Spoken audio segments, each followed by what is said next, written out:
अभी जो permutation and combination है, जो ये चैप्टर है, ये स्टार्ट ही हमारा काउंटिंग सिचुएशन से होता है। ठीक है, काउंटिंग सिचुएशन जिस टाइप की हमारी बनेगी उस टाइप से ही क्वेश्चन सोल्व करेंगे हम। ठीक है ना। अब सबसे पहले अगर मैं बात करूं तो होता क्या है परम्यूटेशन एंड कॉम्बिनेशन। अगर मैं लेमन लैंग्वेज में आपको बताऊं तो परम्यूटेशन और कॉम्बिनेशन में ये क्या है, आपका टूल्स हैं। टूल्स किस चीज के, हमारे डिफरेंट सिचुएशन, काउंटिंग सिचुएशन है उनके टूल्स हैं। ठीक है, कॉम्बिनेशन यूजुअली हम सिलेक्शंस के लिए यूज करते हैं, परम्यूटेशन सिलेक्शन प्लस अरेंजमेंट के लिए यूज करते हैं। ठीक है, अब है क्या, बेसिक चीजें क्या है, आपने छोटी क्लासेस में 10th क्लास में पढ़ा होगा कि हम ऐसे रिप्रेजेंट करते हैं, जैसे NCR ये कॉम्बिनेशन है, NPR परम्यूटेशन है। ठीक है, इसका बेसिक जो फॉर्मूला होता है NCR का, वो क्या होता है, ऐसे रिप्रेजेंट करते हैं हम NCR को। ये होता है हमारा, ध्यान देना क्या होता है, हाँ जी, n फैक्टोरियल डिवाइडेड बाय, ध्यान देना, n माइनस आर, हाँ जी, n minus r factorial into r factorial. Got this और नॉट? ये फॉर्मूला होता है आपका कॉम्बिनेशन का। ठीक है, ये फॉर्मूला किसका होता है, कॉम्बिनेशन का। परम्यूटेशन का फॉर्मूला होता है n factorial divided by n minus r factorial. अब ये फैक्टोरियल आप कहोगे सर ये फैक्टोरियल नंबर सिस्टम में हमने किया है, क्या होता है फैक्टोरियल, बताओ मुझे।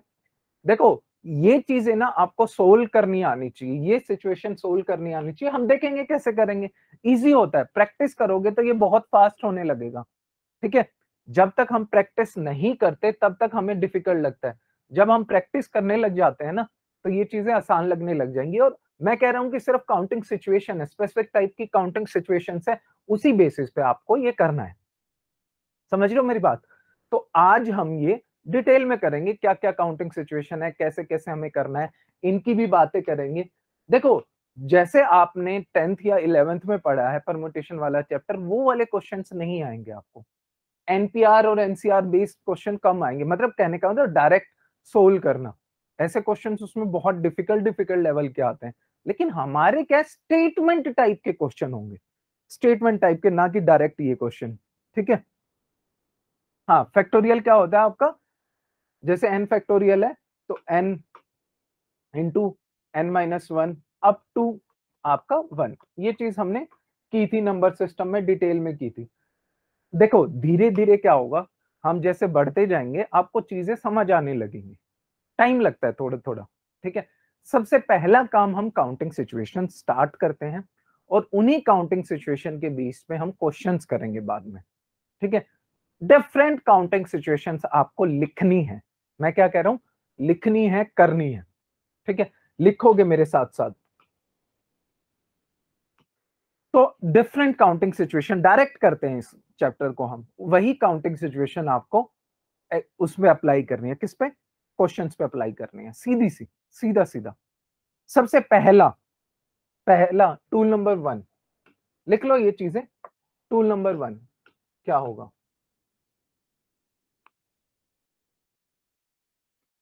ठीक है, राइट डाउन।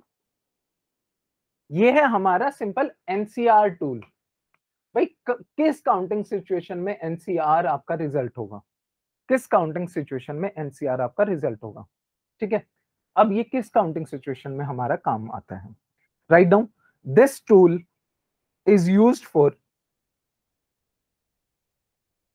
एक मिनट, हाँ, this tool is used for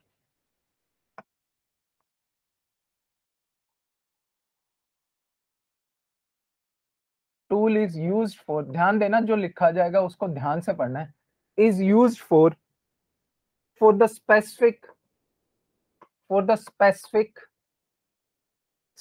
situation, for the specific situation,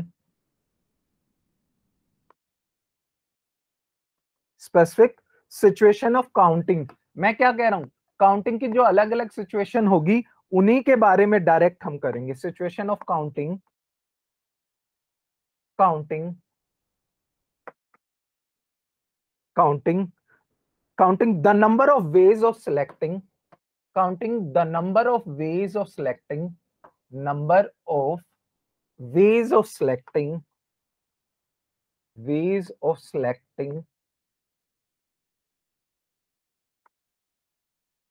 selecting R things out of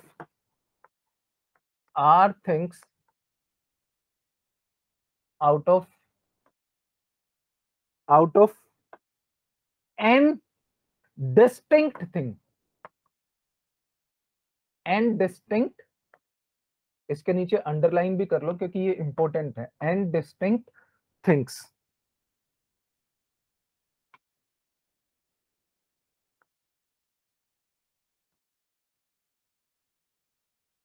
ठीक है, लिख लिया सबने?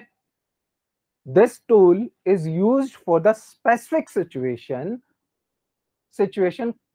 counting the number of ways of selecting R things out of n things. आपका answer इसमें क्या होगा? जब आपको R चीजें सिलेक्ट करनी है n चीजों से, तो आपका आंसर क्या होगा? NCR. मैंने कहा ना, ये सिलेक्टिंग टूल होता है जो कॉम्बिनेशन होता है. अब ये देखो क्या है. फॉर एग्जाम्पल अभी देखो वर्ल्ड कप आने वाला है, हमारी इंडियन टीम में मान लो 15 प्लेयर्स का सिलेक्शन हुआ, 15 प्लेयर का सिलेक्शन हुआ. ठीक है, कितने तरीके से, हम कुछ भी सिचुएशन नहीं लगा रहे कि विकेट कीपर है, ये है वो, हमें नहीं पता क्या सिचुएशन है, आगे ऐसे क्वेश्चंस आएंगे. लेकिन आपको 15 में से 11 प्लेयर चूज करने हैं, तो कितने वेज से आप 11 प्लेयर्स की टीम बना सकते हो? सिंपल है, 15C11. You have to choose 11 players out of 15. NCR. Got this or not? आपको 15 प्लेयर्स में से 11 प्लेयर चूज करने हैं, और ये कितना हो जाएगा? अब सोल्व करके भी देख लो. देखो इसका फॉर्मूला क्या होता है? 15 factorial divided by n minus r. n minus r कितना हो गया बच्चे? 4 फैक्टोरियल इंटू आर फैक्टोरियल. बहुत से बच्चे को ये सोल्व नहीं करना आता, बहुत से बच्चों को ये सोल्व नहीं करना आता. ये कैसे सोल्व करोगे? इसका सॉल्यूशन क्या होगा? इसका सॉल्यूशन सिंपल होता है. देखो बच्चे, आप क्या करोगे? 15 into 14 into 13 into 12 into 11 factorial. 11 तक फैक्टोरियल लिख दो, क्योंकि आपका नीचे 11 फैक्टोरियल है तो वो सीधा कट जाएगा. तो ऐसी सिचुएशन में हम क्या है, डायरेक्ट अप्लाई करना शुरू कर देते हैं. यूज टू हो जाते हैं कि सीधा देखो नीचे 11 फैक्टोरियल है तो 11 तक तो कट जाएगा, उससे आगे वाली ही चीजें रहेंगी, 15 14 13 12. और दूसरा क्या है, 11 फैक्टोरियल मैं काट देता हूं, कैंसिल आउट कर देता हूं. ये देखो, ये मैंने कैंसिल आउट कर दिया 11 फैक्टोरियल. और ये 4 फैक्टोरियल. 4 फैक्टोरियल को कैसे लिख सकते हो? 4 फैक्टोरियल क्या होता है बच्चे? 4 इंटू 3 इंटू 2. तो सिंपली आपका 4 इंटू 3 क्या है? 12. 12 से कैंसिल आउट हो गया, 2 7 कैंसिल आउट हो गया. ये आपका आंसर आ गया 105 इंटू 13. इतने वेज से अगर इसको पूरा सोल्व करो तो आपका क्या आ जाएगा? 1365 वीज आ जाएंगे. इतने वेज से आप अपनी टीम सेलेक्ट कर सकते हो. सिंपल सी बात है ना? इतने वेज से आप अपनी टीम सेलेक्ट कर सकते हो. 15 में से 11 प्लेयर सेलेक्ट कितने वेज से कर सकते हो? 1365, 1365 वेज. गॉट दिस और नॉट? किसी को कोई इश्यू है? किसी को भी कोई इश्यू है यहां तक? मुझे बताइए. सुशांत, आस्था, किसी को भी यहां तक समझ आया कि नहीं आया? मुझे ये बताओ.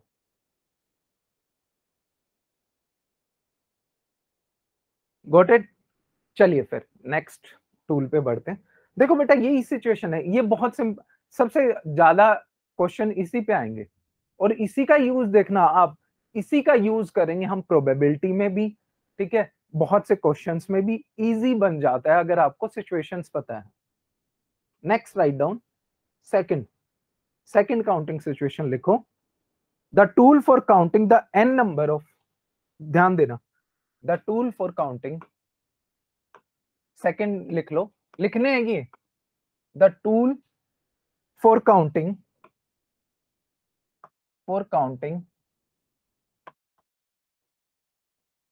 the tool for counting the number of selections of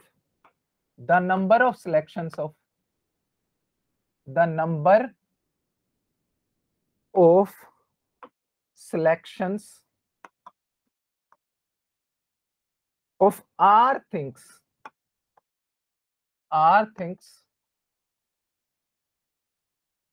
out of n identical things। देखो वहां क्या सिचुएशन थी, वहां identical things, n identical things, ये अंडरलाइन कर लो, आइडेंटिकल इंपॉर्टेंट है यहां, आइडेंटिकल थिंग्स, ठीक है। आंसर क्या होगा, is always one, is always one. देखो आपका क्या है कि n आइडेंटिकल थिंग्स हैं, उनमें से आपको r थिंग्स चूज करने हैं, तो कितने वे से चूज कर सकते हो, एक ही वे है ना। मान लो आपके पास 5 ए, ठीक है, ये n नंबर ऑफ एज हैं, आइडेंटिकल है। You have to select 3 A's, कितने तरीके से कर सकते हो 3 एज, एक ही तरीका है ना, सिंगल एक ही तरीका, आर थिंग्स। आपको 2 ए सिलेक्ट करना है, एक ही तरीका है ना। आपको 1 ए सिलेक्ट करना है, एक ही तरीका है, नहीं है। तो जब आइडेंटिकल थिंग्स से आप सेलेक्ट करते हो r number of things, then you have only one way to select. आया कि नहीं आया समझ, बताइए मुझे, जल्दी बताइए। आई थिंक कोई इश्यू नहीं होना चाहिए, गॉट दिस और नॉट, ठीक है। थर्ड लिखो, third, the 2 raised to power n tool,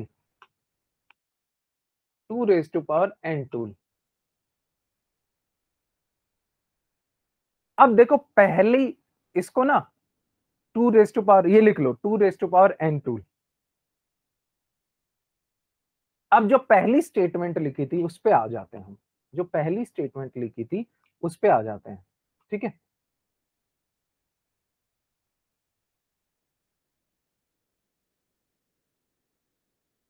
हाँ 2 n tool है, ध्यान देना 2 n tool है। The tool for selecting, this tool is used for selecting, लिख लीजिए। चलो मैं इसको अलग से लिखवा देता हूं, आपके लिए इजी रहेगा, अलग से लिखवा देता हूं, इजी रहेगा। 2 n tool, ठीक है। Write down, the tool for selecting, the tool for selecting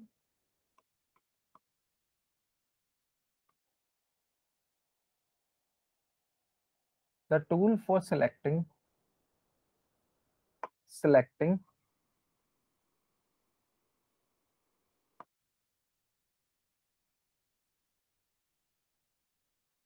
the tool for selecting any number, ध्यान देना बच्चे क्या लिखा मैंने, any number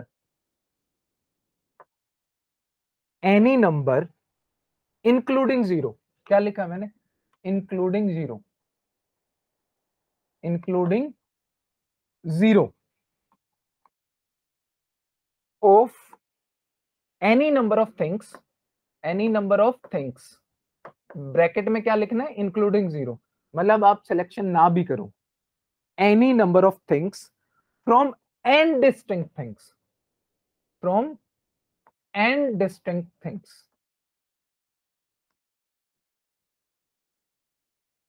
from n distinct things. हाँ जी बच्चे, क्या हो जाएगा, equal to 2 raised to power n। पहले वाले और इसमें क्या फर्क है, जो सबसे पहले लिखवाया है और इसमें क्या फर्क है, दोनों में क्या अंतर है। पहले वाले में आप क्या कर रहे थे, आपने एक स्पेसिफिक सिचुएशन बता दी कि आर नंबर सेलेक्ट करना है, इसमें आपको कोई रोक टोक नहीं है कि आप 11 की टीम बनाओ, 10 की बनाओ, 5 की बनाओ, 1 की बनाओ, 2 की बनाओ, एनी नंबर। तो सीधी सी बात है, अगर मैं सिंपल वे में इसको प्रूफ मतलब लिख के दिखाऊं तो वो सिंपल होता है, इसमें कुछ नहीं होता। देखो आप कोई भी सिलेक्ट ना करो तो मतलब सिलेक्ट ना करो तो आपकी क्या बनेगी, NC0 बनेगा। आप एक एक की टीम बनाओ, NC1 बनेगा, ठीक है। आप दो दो की टीम बनाओ, NC2 बनेगा। एनी नंबर ऑफ सिलेक्शंस ना, इसमें आर सिलेक्शन नहीं है, एनी नंबर। तो तीन तीन की टीम बनाओ, आपको कोई दिक्कत नहीं है। ऐसे करके आप क्या एन नंबर्स की भी टीम बना सकते हो, मतलब NCN। एक ही टीम बनेगी ना, अगर 15 प्लेयर्स की एक ही टीम बनेगी ना। 14 प्लेयर्स की बनाओगे तो आपकी कितनी बन जाएगी? हाँ जी, 14C1 करना पड़ेगा, आपके 14 टीम बन जाएगी। समझ लो, ये छोटी छोटी चीजें। और ये क्या होता है, इसका सम होता है 2n के बराबर। इसका सम किसके बराबर होता है? 2n। हमें डिटेल में नहीं जाना है, क्योंकि ये बाइनोमियल थ्योरम से आराम से प्रूव हो जाती है। बाइनोमियल थ्योरम से आराम से प्रूव हो जाती है, बट हमें नहीं जाना। देखो, फर्स्ट और थर्ड में डिफरेंस क्या है? फर्स्ट सिचुएशन में you are selecting r number of things out of n, but here you are selecting any number मतलब जीरो की टीम बनाओ, एक की बनाओ, दो की बनाओ, कोई फर्क नहीं पड़ता, है ना। So it will be NC0 NC1 NC2 plus करेंगे सारी सिचुएशंस, क्योंकि कितने कितने की भी बना सकते हैं, सबको ऐड करेंगे, वो क्या होता है 2n। सिंपल सिंपल, ठीक है। आपको ये याद रखना है, मैं प्रूफ नहीं करके दिखाऊंगा कि ये कैसे होता है, क्या ना हमें चाहिए। अब फोर्थ लिखो, ठीक है, या फोर्थ का भी मैं क्या, अगर आपको जो थर्ड लिखा है, थर्ड में ये सिचुएशन कैंसिल कर दें हम, कि आपको एक ना एक सिलेक्ट करना ही है, इंक्लूडिंग जीरो काट दो, तो क्या रिजल्ट आएगा आपका? कितने वेज से सिलेक्शन कर सकते हो? 2n-1।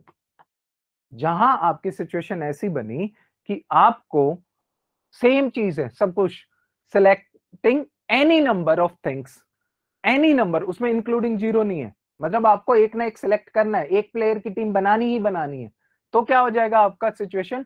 2n-1। एक सिचुएशन कम कर दो, जिस क्योंकि आपकी नॉन सिलेक्शन की तो सिर्फ एक ही सिचुएशन बनती है ना, कि आप एक भी टीम चूज ना करो, एक टाइप से कर सकते हो, वो माइनस कर दो, वो आपका आंसर आ जाएगा। गॉट दिस और नॉट?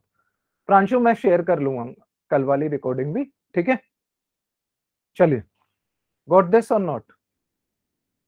एक और चीज लिख लो उसके आगे, इसके आगे, if you have to select any number excluding zero, तो आपका सिचुएशन क्या बनेगी?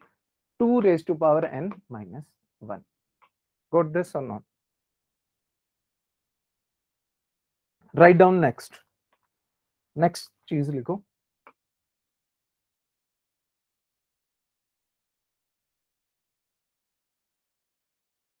n+1 टूल सेकंड जैसा ही है, जैसे फर्स्ट और थर्ड का रिलेशन था, ऐसे ही सेकंड जो फोर्थ का रिलेशन होगा, सेकंड और फोर्थ का, ठीक है। n+1 क्या चेंज आएगा? सिर्फ आप डिस्टिंक्ट थिंग्स को किससे चेंज कर दोगे? आइडेंटिकल थिंग्स से। डिस्टिंक्ट थिंग्स को आइडेंटिकल थिंग्स से रिप्लेस कर दोगे। लिखो इस चीज को। The n+1 tool, the n+1 tool for selecting any number of things, any number of things, any number of things, bracket में लिख लो including zero, including zero, including zero, out of n identical things.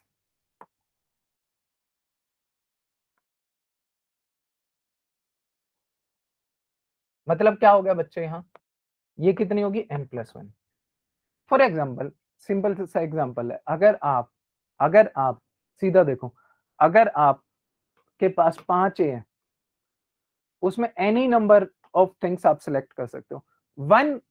1 A select करने का तरीका एक है, 2 ए select करने का तरीका एक है, 3 ए सिलेक्ट करने का तरीका एक है, 4 ए सिलेक्ट करने का एक है, 5 ए सिलेक्ट करने का एक है, और एक भी सिलेक्ट ना करो वो एक है। टोटल कितना हो गया आपका? 5+1 n+1, मतलब 6 वे में आप सेलेक्ट कर सकते हो any number of things out of n identical things. any number of things out of n identical things. Got this or not?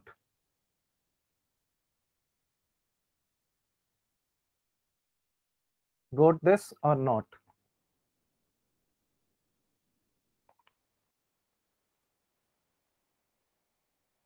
Simple practical way से आप ये चीजें कर सकते हो। आप मुझे बता सकते हो कि आईपीएल में हर टीम दूसरी टीम को 2 बार खेलती है ना? खेलती है कि नहीं खेलती? आईपीएल देख रहे होगे आजकल? या कोई इंग्लिश प्रीमियर लीग देखता है, ला लीगा देखता है, 20 टीम्स आपस में। आप बता सकते हो नंबर ऑफ मैचेस कितने होंगे? Total number of matches IPL में कितने होंगे? चलो आईपीएल की बात कर लेते हैं। आईपीएल में टोटल नंबर ऑफ मैचेस कितने होंगे? 14 पर टीम, ठीक है। तो टोटल नंबर पूछा मैंने, गलत हो जाएगा ना? 14 इंटू 8 करोगे, गलत आएगा आंसर।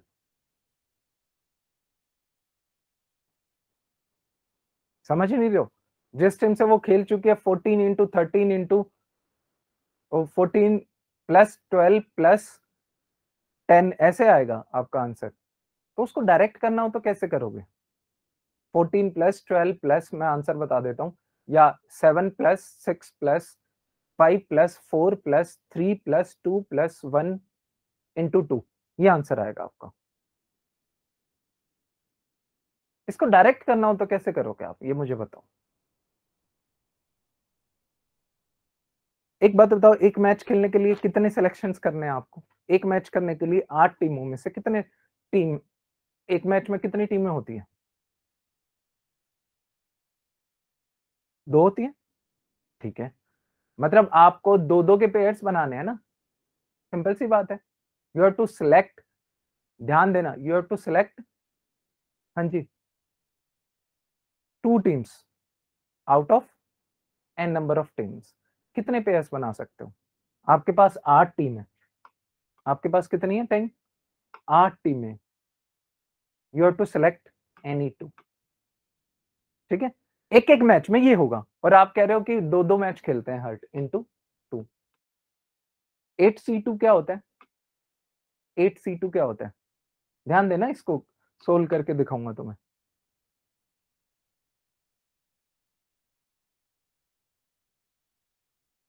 हाँ जी, 8C2 क्या होगा? 8 factorial divided bye 8 minus 2 6 factorial into 2 factorial. थोड़ा सा ध्यान दोगे तो आपको समझ आ जाएगा।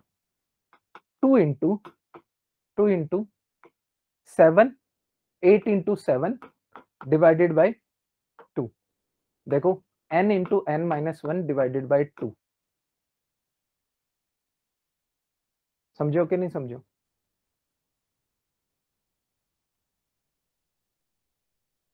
क्या आंसर आएगा बताओ मुझे इसका?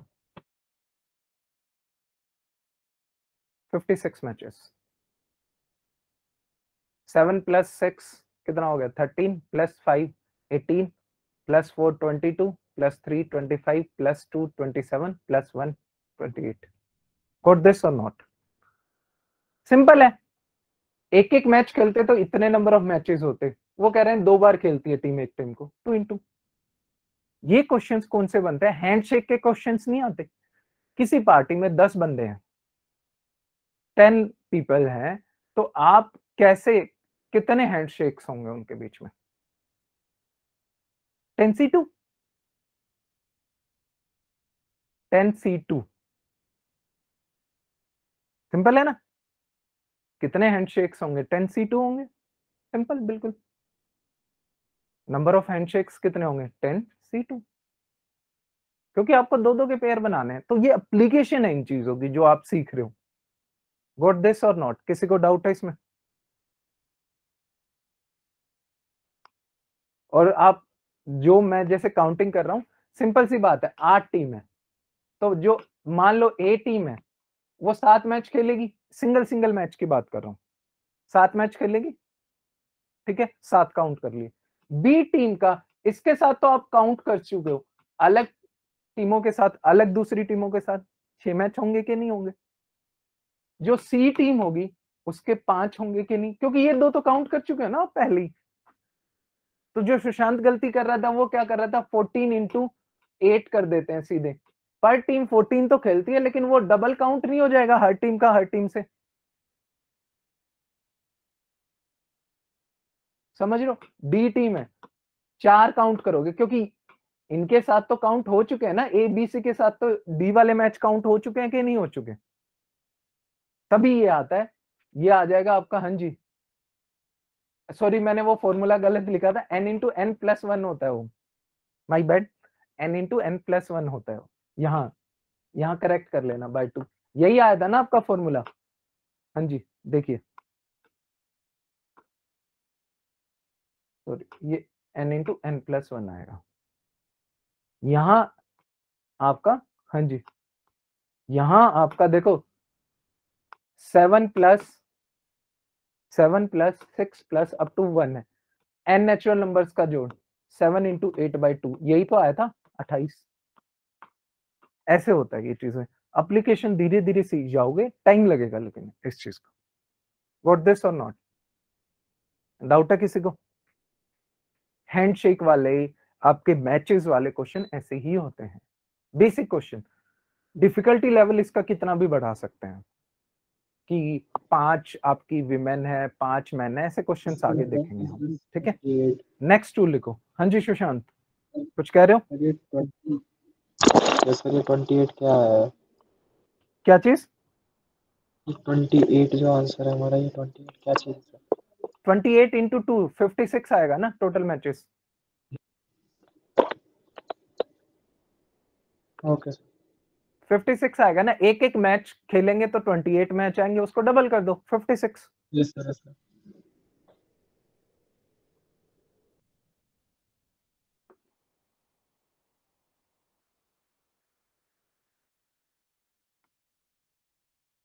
नेक्स्ट टू लिखो, n plus r minus 1 C r minus 1, n plus r minus 1 C r minus 1 tool सीधा याद करना है आपको, आपको ये सीधा याद करना है। ये कब कब आता है, ये आंसर कब आएगा, ये टूल कब लागू होगा, ध्यान से लिखना इसकी डेफिनेशन, इसकी डेफिनेशन ध्यान से लिखना। The tool for distributing, the tool for distributing, tool for distributing, distributing, हाँ जी बच्चे, n identical things, n identical things, n identical things among r people, people हो सकते हैं, ग्रुप हो सकते हैं, कुछ हो सकते हैं, ठीक है। r people such that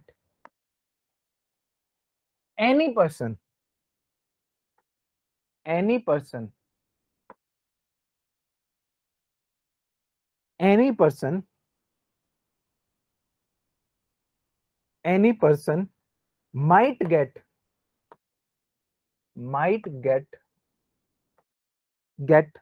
any number of things, any number of things, any number of things including 0 things, including 0, including 0, bracket में कर लेना इंक्लूडिंग 0। मतलब आपके पास r आइडेंटिकल थिंग्स हैं और आपको n नंबर ऑफ पीपल में वो डिस्ट्रीब्यूट करनी है, ठीक है। n आइडेंटिकल थिंग्स है और वो r पीपल में डिस्ट्रीब्यूट करनी है, n आइडेंटिकल थिंग्स है वो r पीपल में डिस्ट्रीब्यूट करनी है। और सिचुएशन ऐसी भी हो सकती है कि एक भी, किसी को एक भी ना मिले, ठीक है। अब इसका होता है n plus r minus C r minus 1, सीधा लिख लो इस चीज को, एग्जाम्पल के तौर पे लिखो, एग्जाम्पल लिखो, if you have to give 7 identical gifts, 7 identical gifts to 5 people, to 5 people, कैसे करोगे? 7 + 5 - 1 CR - 1, मतलब ये क्या हो जाएगा? 11C4। इतने तरीके से आप अपने गिफ्ट बांट सकते हो 5 लोगों में। अब ये देखो इसका देखो नंबर ऑफ वो बहुत ज्यादा होंगे, क्यों होंगे? नंबर ऑफ वेज जो है आप दे सकते हो वो ज्यादा होंगे, इंक्लूडिंग 0 है। देखो 5 पर्सन है आपके, 1 2 3 4 5, ठीक है। ऐसी सिचुएशन हो सकती है कि किसी को एक भी ना मिले, ठीक है। ऐसी सिचुएशन भी हो सकती है एटलीस्ट एक तो मिले किसी को, ठीक है, एक मिलेगा। फिर ऐसी भी हो सकती है कि 2 को एक एक मिल गया। ऐसी भी सिचुएशन हो सकती है कि एक को 2 मिल गए, बाकियों को 0 0 है। कुछ भी हो सकता है इसमें। तो इस करके इसमें क्या होता है, आपका जो फॉर्मूला बनता है वो n + r - 1 CR - 1 होता है। Right down this thing, simple. Questions देखेंगे, क्वेश्चंस में आपको ये पता लगेगा कि ये क्या सिचुएशन होती है। जब आपको जैसे फॉर एग्जांपल 10 गिफ्ट बांटने हैं 4 बच्चों में, तब ये सिचुएशन लगेगी। कंडीशन ये होगी कि आप इसमें ऐसा भी कर सकते हैं कि आप किसी को एक भी ना दो, किसी को एक दे दो, ठीक है। अब इसी की एक्सटेंशन है एक्सक्लूडिंग 0। सेम नेक्स्ट लिखो, कौन सा हो जाएगा? ये 6 हो जाएगा, एक्सक्लूडिंग 0।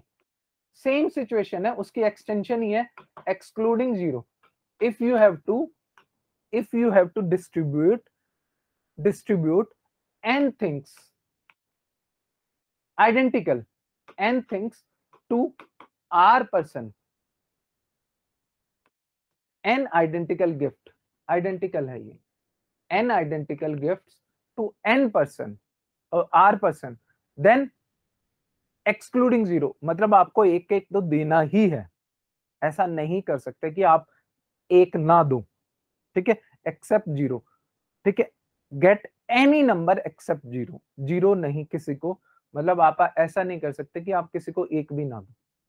तो उसी केस में क्या हो जाएगा, अगर 5 आपके पास आइडेंटिकल या 7 एग्जांपल लिया दो तो 7 ही रखते हैं, 7 आइडेंटिकल गिफ्ट्स हैं, 5 पर्सन है, तो आपके पास सिचुएशन क्या हो जाएगी? इस केस में हो जाएगी n - 1 CR - 1, मतलब 7 - 1 6, 5 - 1 मतलब 6C4। देखो कितने कम वेज हो जाएंगे, क्योंकि इस सिचुएशन में आपके पास क्या सिचुएशन बन जाएगी कि एक एक गिफ्ट तो पांचों में से एक एक तो मिलेगा ही। सिचुएशन देखो कितनी कम होगी। इसको 2 गिफ्ट मिल गए, इसको 2 मिल गए, या इसको 3 मिल गए, सबको एक एक मिल गया। तो सिचुएशन देखो, नंबर ऑफ जो सिचुएशन है, काउंटिंग सिचुएशन है, वेज ऑफ डिस्ट्रीब्यूशन है, वो कम हो जाएंगे ना। तभी आपका इसमें क्या बना था, 6C4 बना था, जबकि पहले वाले में 11C4 बना था। ये नंबर ऑफ सिलेक्शन ज्यादा है क्योंकि उसमें इंक्लूडिंग 0 था, कि आप किसी को एक भी ना दो, कोई फर्क नहीं पड़ता। गॉट दिस और नॉट? ये टूल किसी को इश्यू है? हाँ जी बताइए, लिख लिया? अब सबसे important, both it will be applicable both in probability and permutation combination, दोनों में एप्लीकेबल होगा ये, ठीक है। This will be applicable in probability and permutation and combination, दोनों में ही एप्लीकेबल होगा। Got this? चलिए सिचुएशन देखते हैं। Right down this MNP rule, और ये सबसे ज्यादा यूज होगा।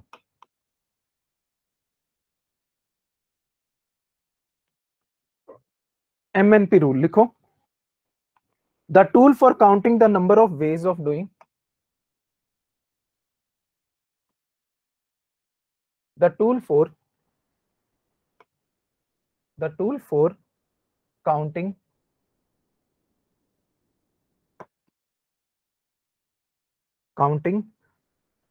the number of ways, counting the number of ways of doing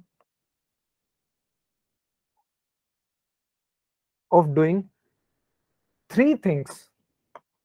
वैसे तो 3 थिंग्स का एग्जांपल ले रहे हैं हम, 4 5 कितनी भी हो सकती हैं, ठीक है। 3 things when each of them when each of them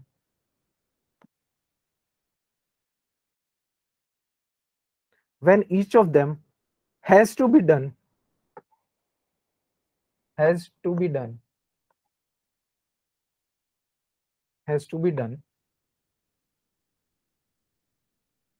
and there are m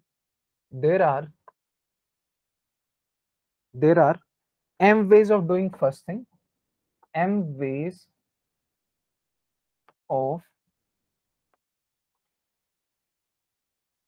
ways of doing first thing,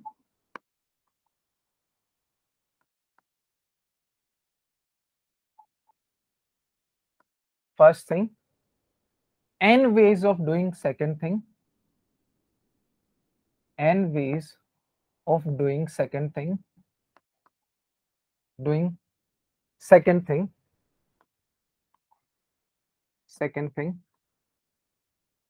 and n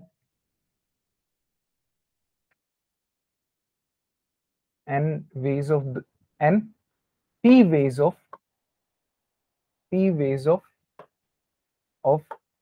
doing third thing.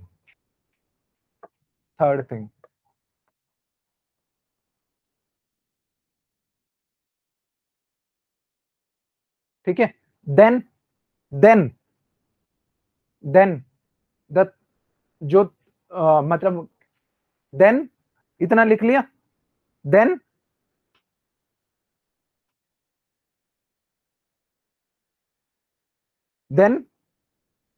there are n into p ways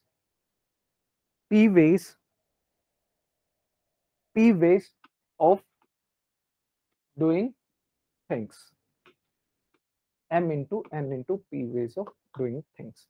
अब देखो इसका एग्जांपल समझो, आपको जयपुर जाना है, चंडीगढ़ से जयपुर जाना है, ठीक है, आपके पास रास्ता क्या है, आपके पास 3 स्टॉपेज है, ठीक है, 3 रास्ते हैं और तीनों से होके जा सकते, तीनों वाया जो मैं पॉइंट बता रहा हूं तीनों से होके जाना है।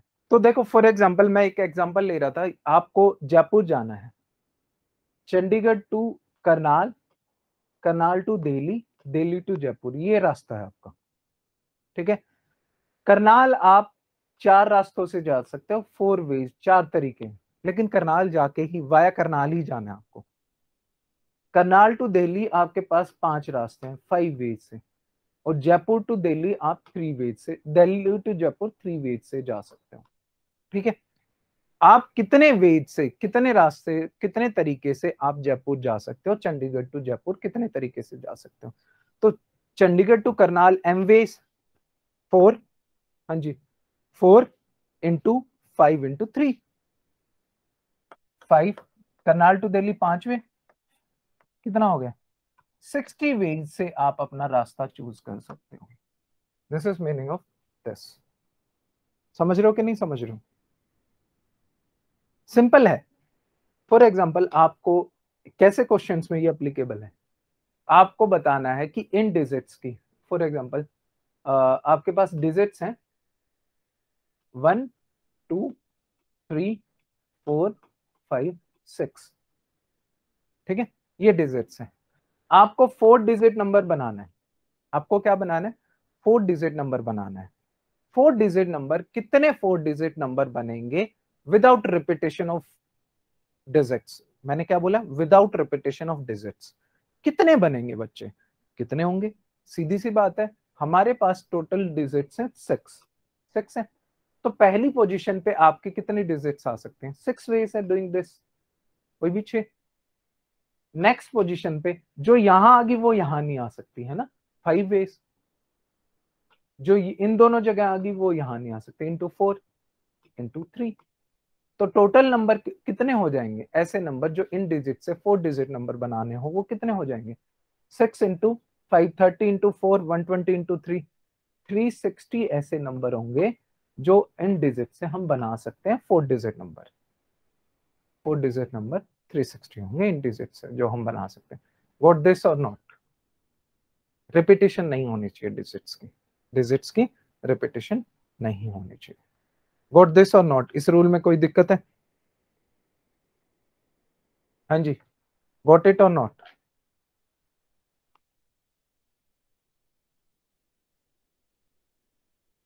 ठीक है, कोई इश्यू है किसी को भी?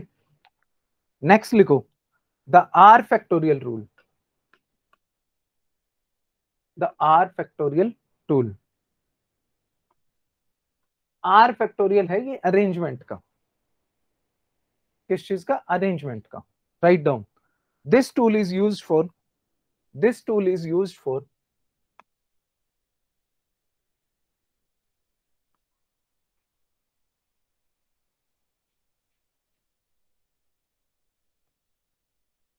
this tool is used for, this tool is used for counting the number of ways, counting the number of ways, counting the number of ways,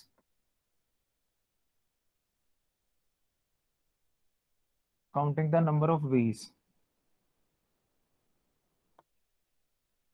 counting the number of ways in which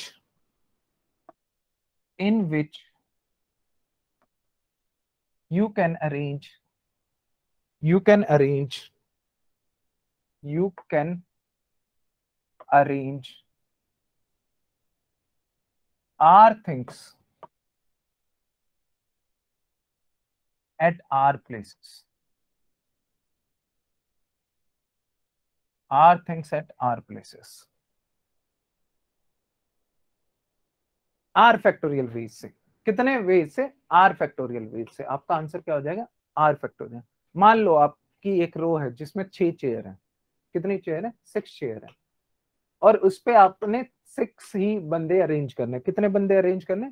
6 students हैं, कोई भी लगा लो, 6 people है, women है, man है, वो arrange करने। कितने तरीके से कर सकते हो? 6 फैक्टोरियल से। कितने तरीके से कर सकते हो? 6 फैक्टोरियल। बिल्कुल सिंपल है।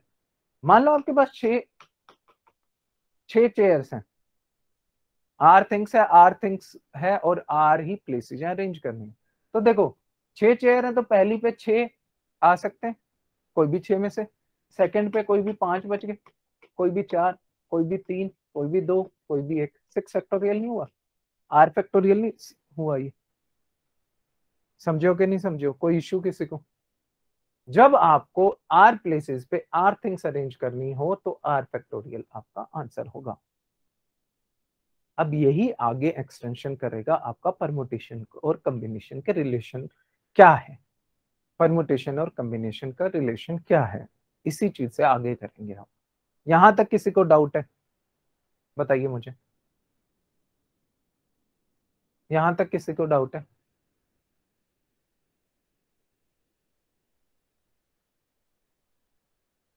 Clear?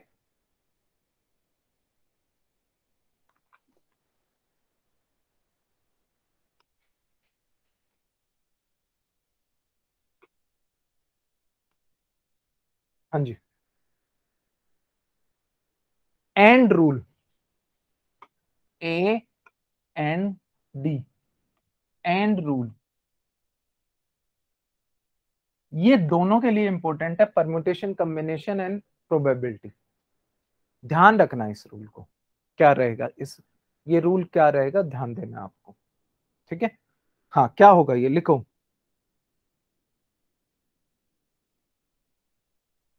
Whenever you describe the counting situation, whenever you describe a counting situation, whenever you describe a counting, describe a counting situation, describe a counting situation, counting situation,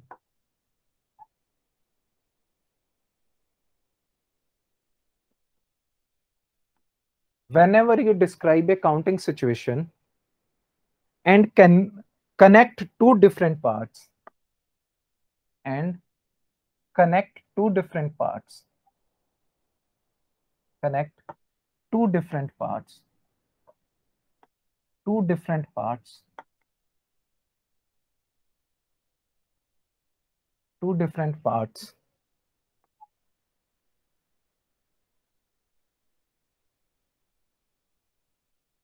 connect two different parts of the count, parts of the count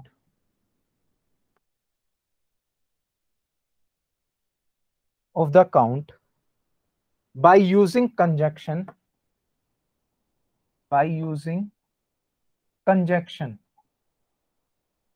conjunction जो grammar में use करते हैं conjunction,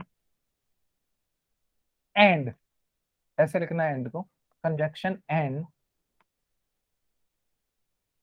you will always replace, you will always replace, you will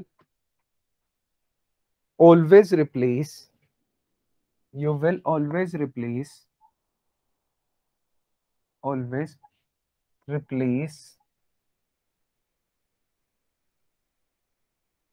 and with, and with, and with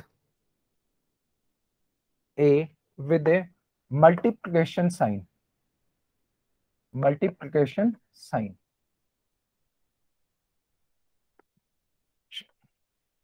sign.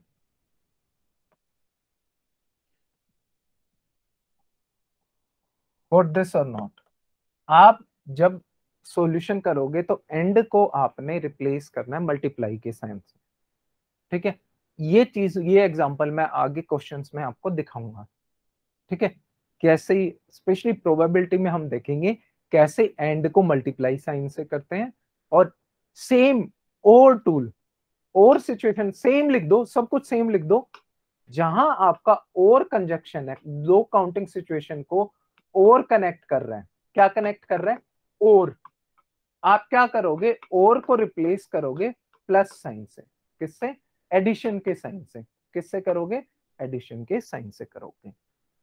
ये चीजें ध्यान रखनी है ना। ये कहां, कहीं याद है आपने कहीं सीखा था कल थोड़ा सा, हाँ जी, एंड और सेट थ्योरी का वो थोड़ा अलग था। हाँ जी सुशांत बताओ। वही बोल रहा था कि सेट थ्योरी में सीखा था एंड और। हाँ जी क्या कह रहे हो? सर यही बोल रहा था कि एंड और सेट थ्योरी में सीखा था। एंड और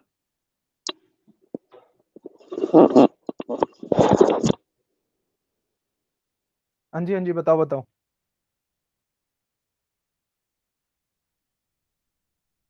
ये चीजें आपको ध्यान रखनी है, क्वेश्चंस हम करेंगे, बहुत क्वेश्चंस करेंगे, ठीक है। शीट आपको मिल जाएगी। चलिए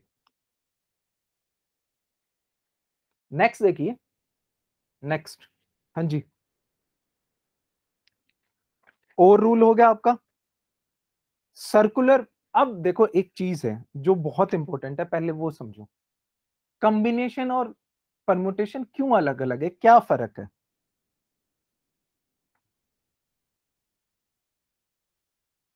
परमुटेशन और कॉम्बिनेशन में क्या फर्क है? देखो कॉम्बिनेशन है आपका सिलेक्शंस, कॉम्बिनेशन क्या है बच्चे, सिलेक्शंस है, ये ध्यान रखना। अब दोनों की सिचुएशन में अलग अलग बताऊंगा कि क्या है, ठीक है। ये है सिलेक्शन, कॉम्बिनेशन जहां सी टूल, सी वाले टूल यूज करते हैं। परमुटेशन क्या है, परमुटेशन क्या है, परमुटेशन है आपका selection plus arrangement, plus arrangement, दोनों का रिलेशन भी मैं बताता हूं आप लोगों को। सिलेक्शन प्लस अरेंजमेंट है ना, सिलेक्शन प्लस अरेंजमेंट क्या चीज है ये बच्चे, हाँ जी, ये क्या चीज है सिलेक्शन प्लस अरेंजमेंट? हाँ जी देखो सिलेक्शन क्या, अभी मैं एक एग्जांपल लेता हूं, ठीक है। आपके पास 6 चेयर्स हैं, ध्यान से सुनना सारा चीज, आपके पास 6 चेयर्स हैं,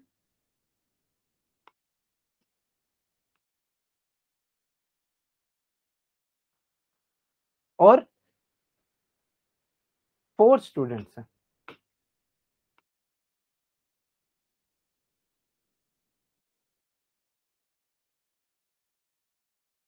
ठीक है, आपका क्वेश्चन बना कि in how many ways you can arrange the students and on these 6 chairs. In 6 chairs पे आप किस तरीके से स्टूडेंट्स को अरेंज कर सकते हो। ठीक है, किस तरीके से अरेंज कर सकते हो। अब देखो आपके प्लेसेस अगर मैं बात करूं तो 6 प्लेसेस हो गए, आर प्लेसेस और आर स्टूडेंट नहीं है, आपके पास 6 प्लेसेस है जिसपे आपने 4 स्टूडेंट्स को अरेंज करना है। सिंपल सी बात है। अगर मैं सिंपल बात करूं तो सबसे पहले आपको सेलेक्ट करना पड़ेगा ना, कितनी, आपको क्या सेलेक्ट करना पड़ेगा कि कितने, मतलब कितने वेट से आप 4 चेयर सेलेक्ट कर सकते हो। सबसे पहला काम तो यही करना पड़ेगा, फिर अरेंजमेंट की बात आएगी, फिर 4 चेयर जो सिलेक्ट होगी है उनकी अरेंजमेंट, है ना, यही चीज करनी है ना। तो सिलेक्शन कितने वेज से हो सकते हैं, आपको पता है कि सिलेक्शन क्या होता है, आपका कॉम्बिनेशन होता है 6C4। नहीं होगा कि, बताओ सिलेक्शन 6C4 होगा कि नहीं होगा, मुझे ये बताओ। सिलेक्शन आपका 6C4 होगा, होगा कि नहीं होगा। ठीक है, अब आपको पता है कि आपकी 4 चेयर अरेंज होगी कि सिलेक्ट होगी कि इन चारों पे बच्चे बैठे हैं। 4 चेयर हैं, 4 स्टूडेंट हैं, नंबर ऑफ अरेंजमेंट कितनी होती है, 4 फैक्टोरियल, होगी कि नहीं होगी। पहले आपने सिलेक्ट करना है, देन अरेंज करना है। तो सिलेक्शन और अरेंजमेंट दोनों होगी तभी आपका क्या होगा, परमुटेशन बनेगा। अब देखो आपका total number of ways of arranging 4 student on 6 chair is this 6C4 into 4 factorial. Got this or not? ये किसके बराबर है, ये किसके बराबर है, दिस इज इक्वलेंट टू, ध्यान देना, 6P4। ये किसके बराबर है, 6P4, यानी NPR। NPR क्या होता है आपका, n factorial over n minus r factorial, है ना, ये होता है कि नहीं होता, होता है कि नहीं होता। एनपीआर मैंने बताया कि और ये सीधा डायरेक्ट ये फॉर्मूला भी लगा सकते थे आप, arrangement into, sorry selection into arrangement करोगे तो यही चीज आएगी। कैसे, देखो एनसीआर क्या होता है, एन फैक्टोरियल ओवर, ध्यान देना, n minus r factorial into r factorial. होता है कि नहीं होता। पहले आपने सिलेक्शंस करवाए, पहले आपने सिलेक्शंस कराए, करवाए कि नहीं करवाए। अब अरेंजमेंट कर दो इसकी, अरेंजमेंट करोगे तो ये एनपीआर बन जाएगा। बट आप अरेंजमेंट के लिए क्या करना पड़ेगा, इनटू आर फैक्टोरियल किया था कि नहीं किया था, जितने अरेंज करने, इनटू आर फैक्टोरियल करो, करोगे कि नहीं करोगे। ये क्या बन गया, आर फैक्टोरियल से आर फैक्टोरियल कैंसिल करो, आपका क्या बन गया, सिलेक्शन के बाद अरेंजमेंट किया तो ये चीज नहीं बन गई, n factorial over n minus r factorial. समझे हो कि नहीं समझे हो। अगर मैं सिंपल लैंग्वेज में लिखूं तो आपका क्या है, n P r equal to n C r into r factorial, है कि नहीं, पहले सिलेक्शंस और फिर अरेंजमेंट। गुड दिस और नॉट, किसी को इश्यू है इसमें,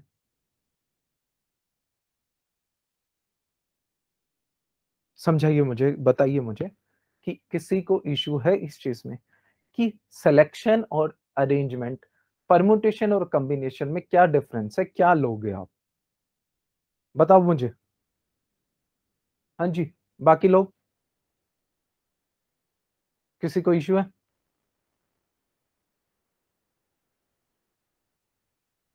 सिंपल है, बिल्कुल सिंपल है, अगर आप स्टेप वाइज करोगे तो ये चीजें समझ आने लगेंगी। Got this. तो सीधी सी बात है, एनपीआर टूल क्या है, सीधी सी बात है, एनपीआर टूल क्या है, arranging r things among, arranging arranging r things, arranging r things, arranging r things at n places, arranging r things at n places. सीधी सी बात है. या n things among r things among n things. अब देखो ये कैसे different हो जाता है. काफी चीजें हैं, इन चीजों को हम सीखेंगे, धीरे धीरे सीखेंगे, क्वेश्चंस करेंगे, उनमें हमें पता लगेगा कि हाँ क्या कैसे सेलेक्ट करना है, कैसे हमारा सिलेक्शन होगा, या अरेंजमेंट किस किस सिचुएशन में होगा, वो चीजें हम करेंगे. गॉट दिस और नॉट? किसी को इश्यू है? छोटी छोटी चीजें, जहां आपका 0 फैक्टोरियल होता है, 0 फैक्टोरियल का मतलब होता है 1, ये ध्यान रखना. 0 फैक्टोरियल कितना होता है? 1 होता है. 0 फैक्टोरियल क्या होता है? 1. ये वैल्यू आपको याद होनी चाहिए. ठीक है. 0 फैक्टोरियल क्या होता है बच्चे? 1 होता है. ये चीज आप हमेशा याद रखोगे. ठीक है. फैक्टोरियल सिर्फ नेचुरल नंबर्स के लिए डिफाइंड होते हैं, ये भी बेसिक चीज है ये तो. ठीक है. व्हेन NCR इक्वल टू 1 होता है वैल्यू, तो दो चीज होगी. हाँ जी. या तो हमारा क्या होगा? R क्या होगा? हाँ जी, 0, या n इक्वल टू R होगा. दो सिचुएशन होगी. मीन क्या है हमारा? n इक्वल टू R होगा इस चीज में. n equal to R. Questions देखेंगे हम, क्वेश्चंस में है ये. Got this? ये बहुत इंपॉर्टेंट चीजें हैं. अब आपने बेसिक चीज सीख ली कि आपका क्या है. हाँ जी. कि आपका जैसे क्या है, आर फैक्टोरियल क्या होता है कि आपको आर प्लेसेस पे आर थिंग्स अरेंज करनी थी. ये जो आर फैक्टोरियल वाला था ना, ये स्ट्रेट लाइन में अरेंजमेंट थी. ये क्या थी? स्ट्रेट लाइन की अरेंजमेंट थी. ध्यान देना, स्ट्रेट लाइन की. अगर सर्कुलर अरेंजमेंट हो, अगर सर्कुलर अरेंजमेंट हो तो क्या सिचुएशन बनेगी? आपको आर प्लेसेस पे आर थिंग्स अरेंज करनी है, या एन प्लेसेस पे एन थिंग्स, कुछ भी लगा लो. आर प्लेसेस पे आर थिंग या एन प्लेसेस पे एन थिंग्स अरेंज करनी है आपको. आर प्लेसेस पे सर्कुलर अरेंजमेंट में आर थिंग्स अरेंज करनी है, तो क्या होगा भाई बच्चे? बताओ मुझे, बताओगे? और आर डिफरेंट थिंग्स हैं. जैसे एक सर्कुलर टेबल पे 4 बंदे बिठाने हैं, 4 चेयर लगी हुई है, 4 बंदे बिठाने हैं, तो कितने कितने तरीके से बिठा सकते हो? आपको कितनी अरेंजमेंट्स बन सकती हैं?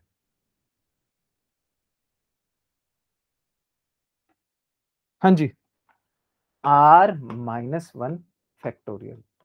क्योंकि जो है सर्कुलर अरेंजमेंट में आपका स्टार्ट और एंड नहीं होता. सर्कुलर अरेंजमेंट में स्टार्ट और एंड नहीं होता.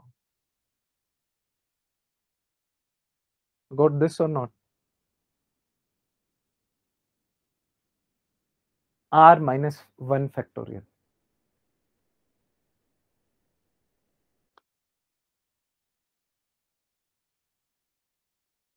अगर इसको देखो, मैं अगर सिंपली आपको बताऊं, सिंपली बच्चे कंफ्यूज होंगे. 3 चीजों से ले लेता हूं. मान लो 3 बंदे हैं. A B C straight line में कैसे अरेंजमेंट होगी? मुझे ये बताओ. ए बी सी की स्ट्रेट लाइन में क्या क्या अरेंजमेंट हो सकती है? A C B A C, B C A, C A B, C B A. ये 6 अरेंजमेंट हो सकती है 3 फैक्टोरियल. बताओ और कुछ हो सकती है क्या?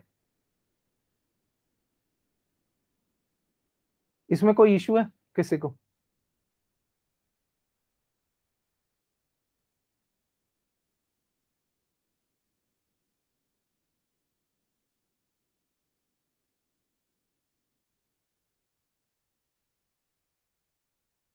छह factorial, oh sorry 3 factorial equal to 6.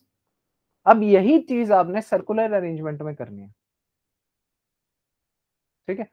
3 चीजें हैं, मतलब, और 3 प्लेसेस थे आपके पास. हाँ जी, 3 इंटू 2 इंटू 1. अब सर्कुलर अरेंजमेंट में ये कितने तरीके से कर सकते हो? 3-1 फैक्टोरियल. मतलब 2 ही तरीके हैं. अब आप कहोगे सर 2 ही तरीके कैसे? 2 ही तरीके कैसे? बताओ, मुझे बताओ. A B C। हाँ जी,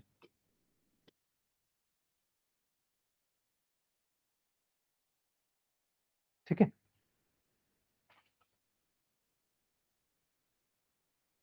ये अरेंजमेंट है, इसमें कोई स्टार्ट और वो नहीं है ना, स्टार्टिंग पॉइंट या एंड पॉइंट है, मुझे ये बताओ, ठीक है। अब दो अरेंजमेंट क्या हो सकती है, बता दो मुझे।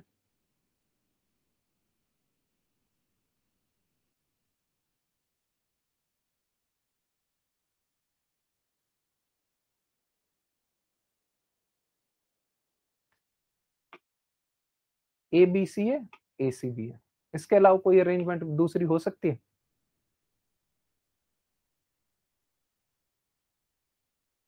अब कहोगे सर बी सी ए, बात तो वही होगी ना, ए बी सी बी सी ए। बात तो सेम होगी ना इस चीज को लेके। इस चीज में कंफ्यूजन क्या रहता है कि इसमें स्टार्टिंग और एंड पॉइंट नहीं है आपका, ये चीज नहीं है। जैसे ए स्टार्टिंग है, ये एंड है, ये एंड है, ये एंड है। सर्कल में तो ऐसा कुछ होता नहीं है। सर्कल में ऐसा कुछ होता है क्या? मतलब आमने सामने का कोई केस होता है क्या? हाँ जी, सुशांत क्या कह रहे हो? सर आमने सामने का कोई केस होता है क्या?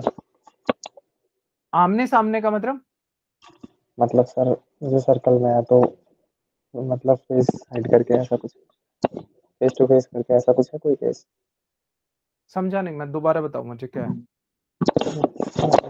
सर ये कह रहा हूँ कि इसमें कोई ऐसा केस होगा कि सर्कल में अगर बैठेंगे तो फेस टू फेस करके बैठे हैं, ऐसा कोई केस भी होता है क्या?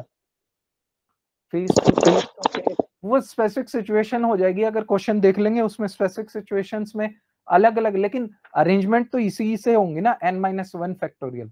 Yes sir. अरेंजमेंट चेंज नहीं होगी, वो ओके रिस्ट्रिक्शंस है, रिस्ट्रिक्शंस लगा के और भी कम हो जाती हैं आपकी सिचुएशंस, ओके रिस्ट्रिक्शंस लगा के और भी कम हो जाएंगी। Okay okay okay sir. समझ रहे हो? देखो इसमें देखो, जैसे ये है, ये तीन सिचुएशन देखो।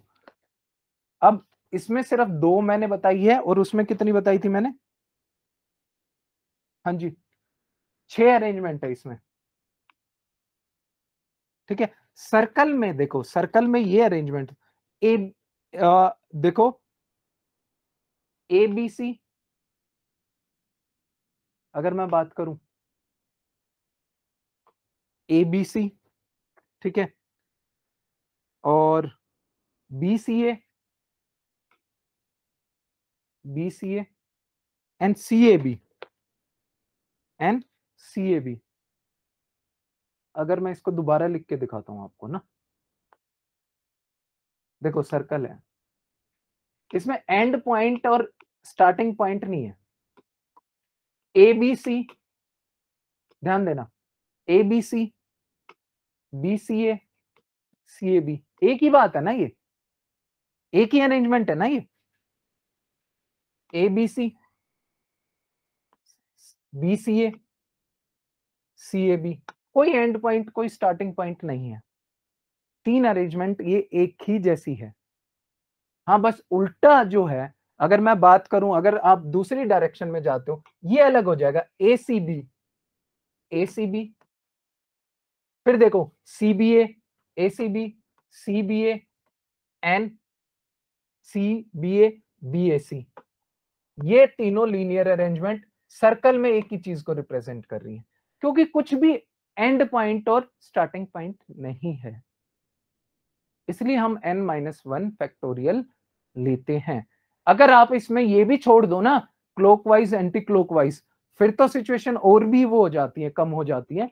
फिर अरेंजमेंट कितनी होंगी, अगर आप ये भी डिफरेंशिएट मत ना करो कि आपका क्लॉकवाइज बैठो या एंटी क्लॉकवाइज, आपने काउंट नहीं करना, तो सिचुएशन क्या हो जाएगी, total number of arrangement will be r-1 factorial over 2, r-1 factorial over 2 circular arrangement में। ये दोनों चीजें याद रखनी है। अराउंड सर्कल अगर आपको किसी को बिठाना है, मान लो आपके पास 5 चेयर्स हैं और 5 चेयर्स है, तो 5 चेयर्स पे अरेंज करना है आपको 5 ही स्टूडेंट्स को, तो कितने वे से कर सकते हो, 5-1 फैक्टोरियल मतलब 4 फैक्टोरियल। अगर आप ये कहो कि कोई फर्क नहीं पड़ता कि ऐसे बैठे या ऐसे बैठे, सर्कुलर अरेंजमेंट आपको कोई फर्क नहीं पड़ता, तो क्या हो जाएगा, डिवाइडेड बाय 2। ये सिचुएशन ध्यान रखनी है, ठीक है ना। बताइए मुझे, कोई इशू है इसमें?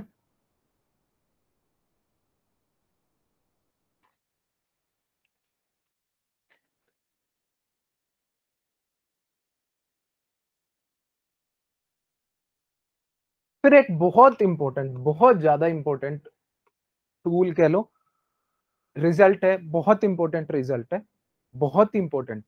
Write down, number of permutations, the number of permutations,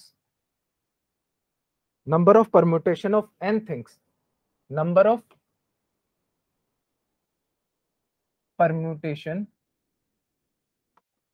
permutations of n things,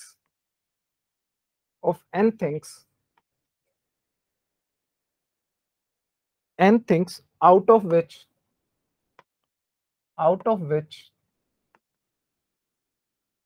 p1 are alike,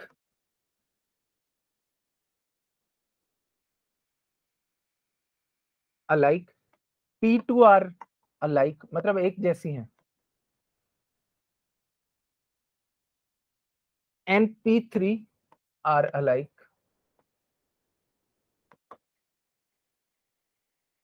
and rest are different,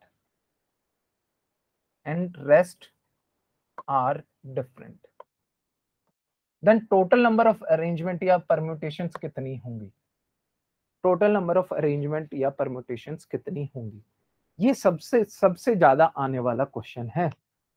total number of arrangements क्या हो जाएंगी आपकी, n factorial divided bye p1 factorial into p2 factorial into p3 factorial.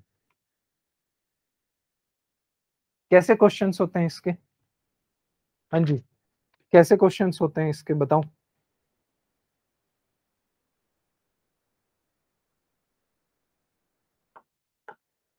Questions क्या होते हैं, ध्यान देना। For example Allahabad,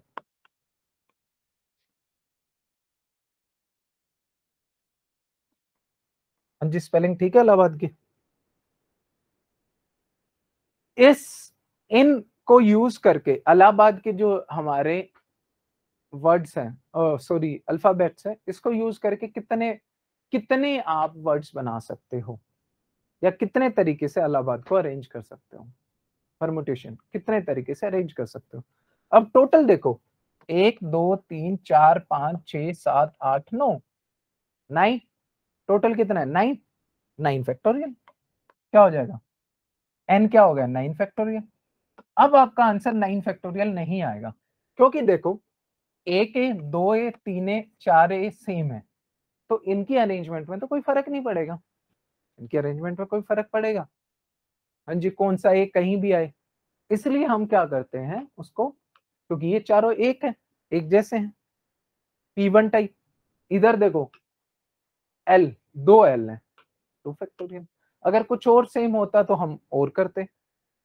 आपका आंसर क्या आएगा, 9 factorial divided bye 4 factorial into 2 factorial.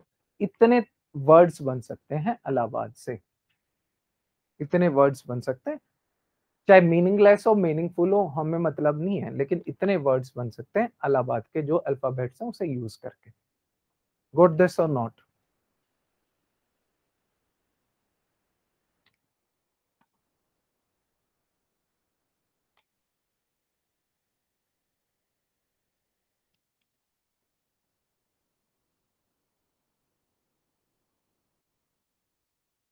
ठीक है, इससे ज्यादा डिफिकल्टी लेवल पे हम जाएंगे भी नहीं ना, हमारे लिए वो इंपॉर्टेंट है, सीधी सी बात है। जितना हमें करना है उतना ही हम करेंगे, हम जेई का एग्जाम नहीं देना हमने, सीधी सी बात है ना। हमें सिंपल कॉम्पिटिटिव एग्जाम सी सेट, हमें क्या देना है, हाँ जी, सी सेट या यूपीएससी बेस जो एग्जाम्स है वो देने हैं सिविल सर्विसेज के, तो इसमें हमें कोई इश्यू नहीं होना चाहिए, ठीक है।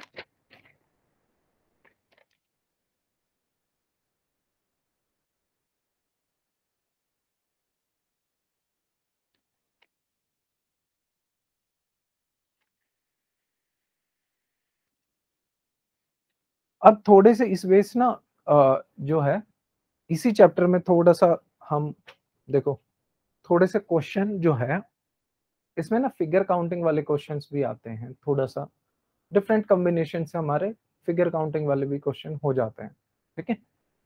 वो याद रखने, इसी में पढ़ते हैं वो हम काउंटिंग फिगर्स, आपके रेक्टेंगल्स और स्क्वायर्स को काउंट करने वाले हैं। ये लिखना है ये भी आपने कि टोटल नंबर ऑफ रेक्टेंगल्स और स्क्वायर्स कितने होंगे एक गिवन फिगर में, ठीक है। एक गिवन फिगर में टोटल नंबर ऑफ रेक्टेंगल्स या स्क्वायर्स कितने होंगे वो हमें करना है, ये भी लिख लीजिए। हाँ जी,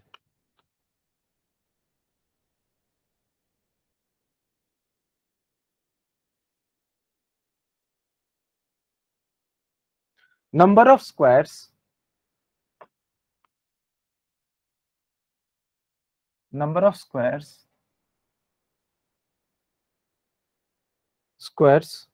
in a square of n into n side, n into n sides मतलब क्या है, मान लो आपका एक स्क्वायर था, ठीक है, तो इसको n पार्ट्स में डिवाइड कर दिया, मान लो यहाँ n इंटू n मतलब 3 पार्ट्स में काट दिया, तो टोटल नंबर ऑफ स्क्वायर्स क्या होंगे। ये फिगर थोड़ा सा एसिमेट्रिकल है, लेकिन ये समझो कि ये लेंथ ये लेंथ ये लेंथ ये लेंथ ये लेंथ ये लेंथ इक्वल है, 3 उसमें डिवाइड कर दिया, टोटल नंबर ऑफ स्क्वायर्स कितने होंगे इसमें। तो देखने में तो ये लगेगा आपको कि 9 स्क्वायर्स हो गए, एक बड़ा स्क्वायर हो गया 10, नहीं, टोटल नंबर ऑफ स्क्वायर्स क्या होंगे इस केस में, सिंपल है, टोटल नंबर ऑफ स्क्वायर्स बोला है ना, हाँ जी, टोटल नंबर ऑफ स्क्वायर्स कितने होंगे, टोटल नंबर ऑफ स्क्वायर्स हो जाएंगे बेटे, स्क्वायर्स बोला है और ध्यान देना, टोटल नंबर ऑफ स्क्वायर्स हो जाएंगे 1 square plus 2 square up to n square. ध्यान देना सिमेट्रिकल है, ये स्क्वायर को n पार्ट्स में ही डिवाइड किया है, कितने n पार्ट्स में ही डिवाइड किया है आपने स्क्वायर को, एनी इश्यू। हाँ जी बताइए मुझे, कोई इश्यू है किसी को। फिर देखो अगर इसी फिगर में आप पूछते नंबर ऑफ रेक्टेंगल्स, देखो नंबर ऑफ रेक्टेंगल्स इस केस में क्या होगा कि स्क्वायर भी एक रेक्टेंगल होता है, स्क्वायर भी क्या होता है एक रेक्टेंगल होता है, टोटल नंबर ऑफ रेक्टेंगल्स कितने हो जाएंगे। देखो स्क्वायर तो सिंपल ये था, ये एक स्क्वायर है ये एक स्क्वायर है, अगर आप इसको ऐसे काउंट करो तो ये एक रेक्टेंगल बन जाएगा, ऐसे करो तो एक रेक्टेंगल बन जाएगा, तो टोटल नंबर ऑफ रेक्टेंगल्स कितने होंगे ऐसे फिगर में जिसमें n इंटू n साइड्स में कट है, वो मान लो 3 इंटू 3, तो कितने होंगे total number of rectangles, total number of rectangles including squares होंगे, वो ध्यान देना इंक्लूडिंग स्क्वायर्स वो कितने होंगे 1 क्यूब प्लस 2 क्यूब प्लस, ये लिखना है total number of rectangles 1 cube plus 2 cube plus 3 cube up to n cube, up to n cube, up to n cube, ये टोटल नंबर ऑफ क्या हो जाएंगे आपके रेक्टेंगल्स। अगर प्योर आपको रेक्टेंगल्स विदाउट स्क्वायर पूछे तो उसमें से ऊपर वाली फिगर माइनस कर दो, 1 square plus 2 square plus up to n square. जैसे 3 था तो 3 के केस में स्क्वायर्स कितने हो जाएंगे, हाँ जी, स्क्वायर्स हो जाएंगे 1 प्लस 4 प्लस 9 14, ठीक है ना, सॉरी स्क्वायर है। रेक्टेंगल्स कितने हो जाएंगे 1 cube plus 2 cube plus 3 cube, मतलब 27 प्लस 8 प्लस 1 मतलब 36 रेक्टेंगल्स होंगे टोटल। प्योर रेक्टेंगल्स कितने हो जाएंगे 22, प्योर रेक्टेंगल्स कितने हो जाएंगे बच्चे 22, गॉट दिस और नॉट।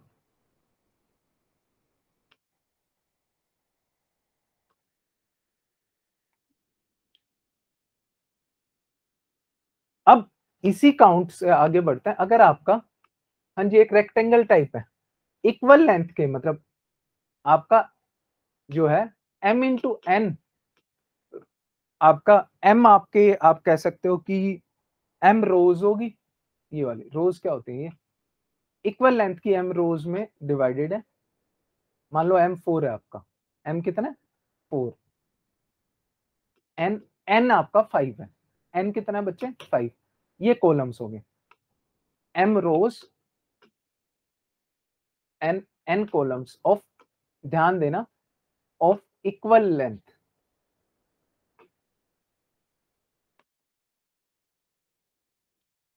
फाइव हो गई है, 1 2 3 4 5, 5 कॉलम्स हो गए, 4 रोज होगी।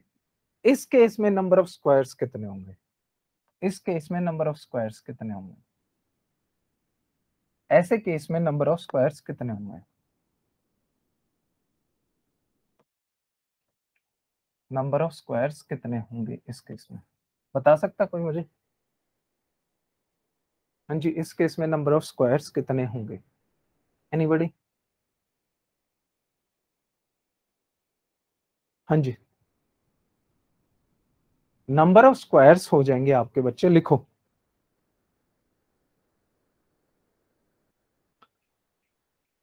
m into n plus m minus 1 n minus 1 इन प्लस m minus 2 n minus 2 up to, ध्यान देना, up to when any of m minus x or n minus x becomes 0, उनमें से कोई 0 ना हो जाए तब तक ये चीज करते रहेंगे। अब फॉर एग्जांपल आपने m लिया था 4 और n लिया था 5, m क्या लिया था 4 और m लिया था 5, तो ऐसे रेक्टेंगल में नंबर ऑफ स्क्वायर्स कितने हो जाएंगे, देखो 5 4 लिया था, प्लस 5 माइनस 1 4, 4 माइनस 1 3, 5 4 लिया था ना, m minus 1 into n minus 1, next क्या होगा m minus 2 m minus 2 n minus 2 plus 3 into 2, next क्या हो जाएगा 2 इंटू 1, इसके बाद देखो ये 0 हो जाएगा, इससे आगे नहीं बढ़ेंगे हम, इससे आगे नहीं बढ़ेंगे, आपका क्या हो जाएगा 20 प्लस 12 प्लस 6 प्लस 2, ये टोटल नंबर ऑफ स्क्वायर्स हो जाएंगे, ये टोटल नंबर ऑफ स्क्वायर्स हो जाएंगे इन फिगर लाइक दिस, जहां आपकी m रोज है और n कॉलम्स है, n कॉलम्स है, उसमें क्या लोगे m into n plus m minus 1 n minus 1, ठीक है, up to point where situation क्या हो जाए m minus x or n minus x become 0। Got this और नॉट? किसी को इश्यू है, किसी भी बच्चे को इश्यू है इसमें?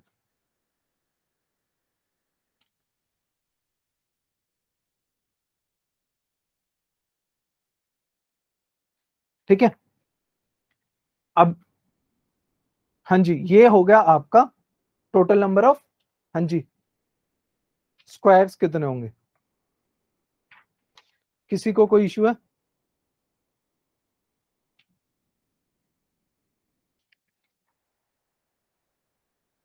टोटल नंबर ऑफ रेक्टेंगल्स कितने हो जाएंगे, टोटल नंबर ऑफ रेक्टेंगल्स उसी फिगर में आपके m रोज है n कॉलम्स है, n कॉलम्स है, तो टोटल नंबर ऑफ रेक्टेंगल्स कितने हो जाएंगे, सिंपल है 1 plus 2 plus up to m into 1 plus 2 plus up to n, बस ये हो जाएगा, दोनों की दोनों लिखे और मल्टीप्लाई कर दिया, जैसे यहाँ 5 था m4 था तो 1 प्लस 2 प्लस 3 प्लस 4 n5 लिया था एग्जांपल हमने, तो टोटल नंबर ऑफ रेक्टेंगल कितने हो जाएंगे up to 5, 5 5 plus 4 9 plus 3 12 plus 2 14 15, 15 into हाँ जी 10, 150 आपकी टोटल नंबर ऑफ रेक्टेंगल्स हो जाएंगी, 150 क्या हो जाएंगी total number of rectangles, got this और not? 150 total number of rectangles हो जाएंगे, गॉट इट? अब बताइए मुझे, यहां तक किसी को डाउट है, किसी भी बच्चे को यहां तक डाउट है? सर डाउट तो नहीं है, can you please share today's recording as well? हाँ, रिकॉर्डिंग मैं शेयर कर लूंगा, कल करूंगा क्योंकि एक दिन प्रोसेसिंग में लगता है इसमें ना। ऑलराइट सर, एंड सर कल की क्लास फिर आप सैटरडे को ले सकते हो? मुझे एक बार पता करना होगा मैम से ना। ऑलराइट सर, क्योंकि कल मैं अटेंड नहीं कर पाऊंगी, तो एक बार प्लीज कंफर्म करके बता देना। अगर कुछ अरेंजमेंट हुआ तो मैं आपसे शेयर कर लूंगा ये रिकॉर्डिंग। एंड सर सैटरडे को तो ऑफलाइन क्लास है ना? ओके, सैटरडे को ऑफलाइन क्लास है आपकी, किस चीज की? सर ने बोला था करंट अफेयर्स की। ओके, करंट अफेयर्स की। ओके, विवेक सर लेते हैं ना? हाँ जी सर। ठीक है, मैं पूछता हूँ क्या अरेंजमेंट्स है, क्या है, सारी चीजें पता कर ओके लूंगा। ठीक है। Okay okay. अब देखो बच्चे, इनकी ना इतनी एप्लीकेशन है, इतने क्वेश्चंस बन सकते हैं। सिंपल, जैसे मैंने आपको वो बताया था अभी, टीम वाला एग्जांपल लिया था कि दो मैच खेलते हैं, ऐसे बहुत से क्वेश्चन बन जाते हैं। आपके ट्रायंगल कितने बन सकते हैं, रेक्टेंगल के, सारी चीजें हम उसमें ना बहुत सी अरेंजमेंट्स बन सकती हैं, बहुत ही। और ये ना बहुत टिपिकल टाइप के क्वेश्चन आते हैं, बहुत ही सिंपल। और आप कह सकते हो ज्यादातर बच्चे क्या गलती करते हैं, वो सोचते हैं कि परमुटेशन कॉम्बिनेशन छोड़ जाते हैं। थोड़ी सी प्रैक्टिस करने पे, मतलब अरेंजमेंट्स के फॉर्मूले ही याद करने हैं। और ज्यादातर जो क्वेश्चन है, जो मैंने थोड़े 6th-7th लिखवाए ना, उन पे तो क्वेश्चन आता ही नहीं है। पहले 2-3 पे या MNP रूल पे ज्यादातर क्वेश्चन होते हैं, या जो लास्ट में लिखवाया है N/P1 P1 factorial over P2 factorial और P3, 70-80% क्वेश्चन उन्हीं पे होते हैं। M/N/P वाला रूल और ये वाला रूल, इन्हीं पे होते हैं क्वेश्चन 70-80%। बाकी तो बहुत कम क्वेश्चंस होते हैं। तो उसमें क्या है, घबराना नहीं है इन चीजों को लेके। परमुटेशन कॉम्बिनेशन मुझे पता है कि आधे से, मतलब 80-90% बच्चे करते ही नहीं है। हाँ जी, आज का थ्योरेटिकल पार्ट हो गया है, मैं बस ऑफ करने वाला हूँ क्योंकि बहुत ज्यादा हो जाता है परमुटेशन, मुझे पता है। परमुटेशन कॉम्बिनेशन वैसे हैवी हो जाता है ये टॉपिक। ओके, अभी मैं, एक्चुअली क्या है कि हमें थोड़ा सा जल्दी करना है। ये प्रोबेबिलिटी, बीच में मैं 1-2 एक्स्ट्रा क्लासेस लूंगा, और I have to talk to sir की थोड़ी सी मुझे क्लासेस और चाहिए। फिर उसके बाद मैं बताता हूँ, नेक्स्ट वीक तो हमारे चलेगा, रेगुलर चलेगा यही चीज। ठीक है, उसके बाद देखते हैं कि हम कैसे इस चीज को आगे चलाते हैं। ठीक है, हाँ जी सुशांत, थोड़ा सा हैवी तो था ही टॉपिक ये, थोड़ा नहीं मतलब। अच्छा टॉपिक था सर। क्या चीज? अच्छा टॉपिक था सर। हाँ, टॉपिक अच्छा है ये, और किसी भी उसमें ये आता है। सिविल सर्विसेज के तो हर एग्जाम में, चाहे आप स्टेट का दो चाहे आपका यहाँ का दो, मतलब यूपीएससी के एग्जाम्स में ये पूछा जाता है, स्पेशली हैंडशेक वाले। कई बार क्या है, हम क्वेश्चंस देखें, मिठाइयों वाले क्वेश्चंस होते हैं, ठीक है, खाने वाले क्वेश्चंस होते हैं, अरेंजमेंट वाले क्वेश्चन होते हैं, बहुत से होते हैं ऐसे सिंपल क्वेश्चन होते हैं।